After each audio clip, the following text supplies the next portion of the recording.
ஓம். திருச்சிற்றம்பலம். தினம் ஒரு மந்திரம். திருமூலர் திருமந்திரம். 3ஆம் தந்திரம். வீராகமம். மந்திரம் 51. தொகுதி 10.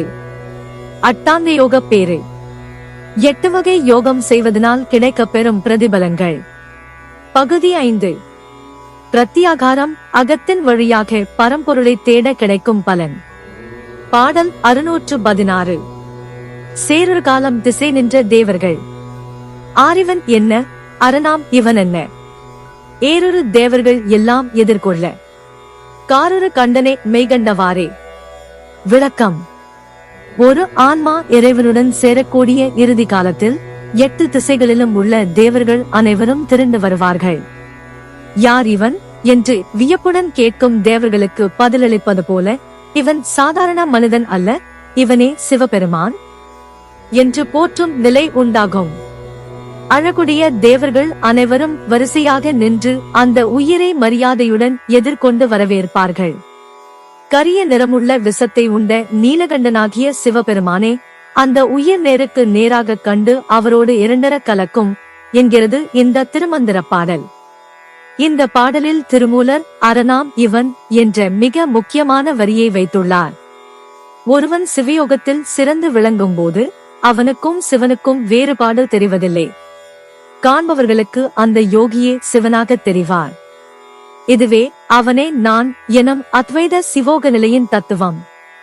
ஒரு ஆன்மா பூலோகத்தில் மானுட பிறவி எடுத்து தவம் மற்றும் யோகத்தால் ஒரு உயிர் எப்படி இவ்வளவு பெரிய நிலையை அடைந்தது என்று தேவர்களே வியப்பதாக திருமூலர் இப்பாடலில் குறிப்பிடுகிறார்.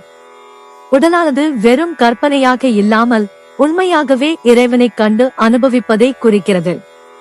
ஒரு ஆன்மா ஐம்புலனையும் ஒடுக்கி அகத்தின் வழியாக பரம்பொருளை அடையும் போது சிவனே இவன் என்று பிரத்யாகாரம் பயில்வதால் கிடைக்கும் பலனை திருமூலர் இப்பாடலில் படம் பிடித்து காட்டுகிறார். Explanation.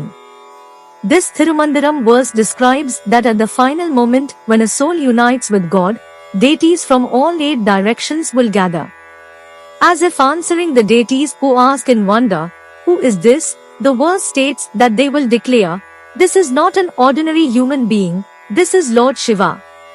All the beautiful deities will stand in a line, respectfully receiving and welcoming that soul. The verse says that the soul will directly behold Lord Shiva, the blue-throated one who consumed the dark poison, and merge with him completely. In this verse, Thirumoolar has included the very important line, "This is Shiva who." When a person excels in Shiva Yoga, there is no difference between him and Shiva. To those who witness him, that yogi appears as Shiva. This is the philosophy of the Advait Shivoham state, he is Ayu. In this verse, Thirumoolar mentions that even the deities are astonished at how a soul, born as a human being on earth, attains such a great state through penance and yoga. This indicates that the body is not merely an illusion, but truly experiences the vision of God.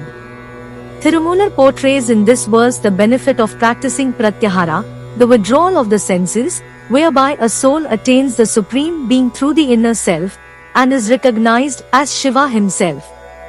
யாம் பெற்ற இன்பம் பெருக இவ்வையகம். இணைந்திருங்கள், அனைவருக்கும் பகிர்ந்திருங்கள். Presented by Subha Srinivasan. Tamil இலக்கிய பாசறை, கோயம்புத்தூர். நன்றி, வணக்கம்.